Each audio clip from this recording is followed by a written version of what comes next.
नालो अथम खरी ऐं ॻाल्हि कंदी आहियां खरी। टोनी मुंहिंजो सेफ गार्ड हो। मूं ते गुंडनि हमलो कयो ऐं टोनी मुंहिंजी जान बचाए पाण ज़ख़्मी थी पियो।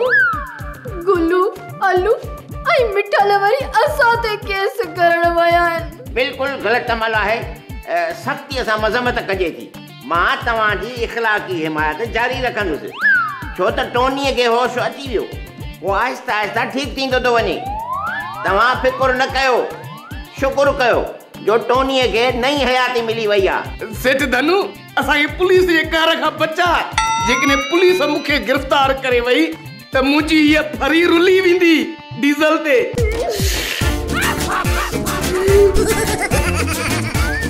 छो त हिन फरीअ जो मूंखां सवाइ ॿियो को बि फर न आहे। मुंहिंजो मतिलबु आहे त वारस न आहे। तूं फिकुर न कर विलायती पंप। इंतहाई गंभीर हालत में मां फरीअ जे मथे ते शफ़क़त जो हथ रखंदुसि। अंकल धनु असांखे गुल्लू ऐं अल्लू खां फ़ैसिलो वठी ॾे। उहे कहिड़े हक़ हिसाब सां असां ते केस करण विया आहिनि? हा उन्हनि खां फ़ैसिलो बि वठंदासीं, हक़ हिसाब बि वठंदासीं। रुगो ख़ैर सां टोनी मोटी अचे। सेठ धनु साहब असुल आहे। नकुली कॾहिं बि असुली थी नथो सघे। हवाले खां सरकार सभु कुझु खसे वई आहे।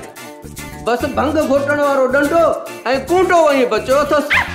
बाबल असांजी तौब जारी। हाणे तव्हांखे बूथ में भित लॻी आहे, ख़बर पई अथव त घणे वीह सौ आहे। बाबा तूं उल्को बि न कर, खुटको बि न कर। उहो सभु कुझु डील थी चुको आहे। सुभाणे खैरनि सां हवाली ईंदो। महिरबानी साहब, बल्कि असुली साहब मां हाणे हलां।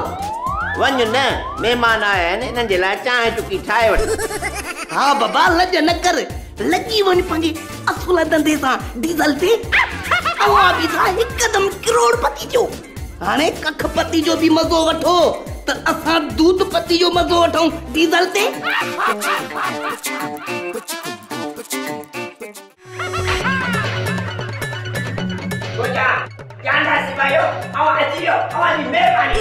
हाणे देर न कयो, हिन टिनी खे गिरफ़्तार कयो। छो बाबा असांखे गिरफ़्तार छो था कयो? वारदात त पंप कई आहे, असां त कोन कई आहे। अवां जो ॾोह नंबर 1 बिना कंहिं केस जे, बिना कंहिं सबूत जे अवां मूंखे हुकुम था ॾियो त मां पंप खे गिरफ़्तार कयां। छो?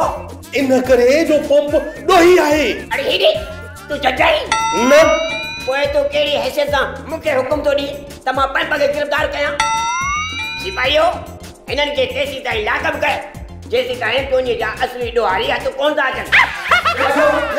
मश्किरन जो गोठ थई, मश्किरन जो गोठ थई, मश्किरन जो गोठ थई, मश्किरन जो गोठ थई।